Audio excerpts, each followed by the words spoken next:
আসসালামু আলাইকুম রহমতুল্লাহ। রমনা উৎস পার্কের সম্মানিত সদস্য, আমাদের প্রিয় ভাই জিল্লুল ভাইয়ের সহধর্মিণীর অকাল মৃত্যুতে আমরা গভীরভাবে শোকাহত।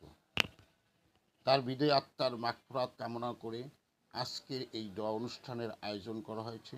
আল্লাহ তাআলা মরহুমাকে জান্নাতের সর্বোত্তম মর্যাদাপূর্ণ স্থানে দান করুন। সাথে সাথে আল্লাহ তার পরিবারের সদস্যদের এই অপার শোক বহন করার শক্তি ও ধৈর্য দান করুন।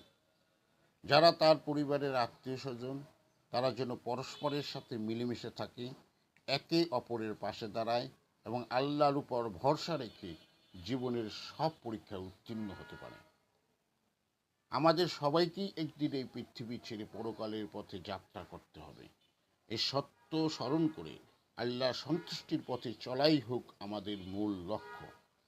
আল্লাহ যেন আমাদের সবাইকেই নেক আমলের মাধ্যমে পরকালের প্রস্তুতি নেবার তৌফিক দান করুন। আমিন।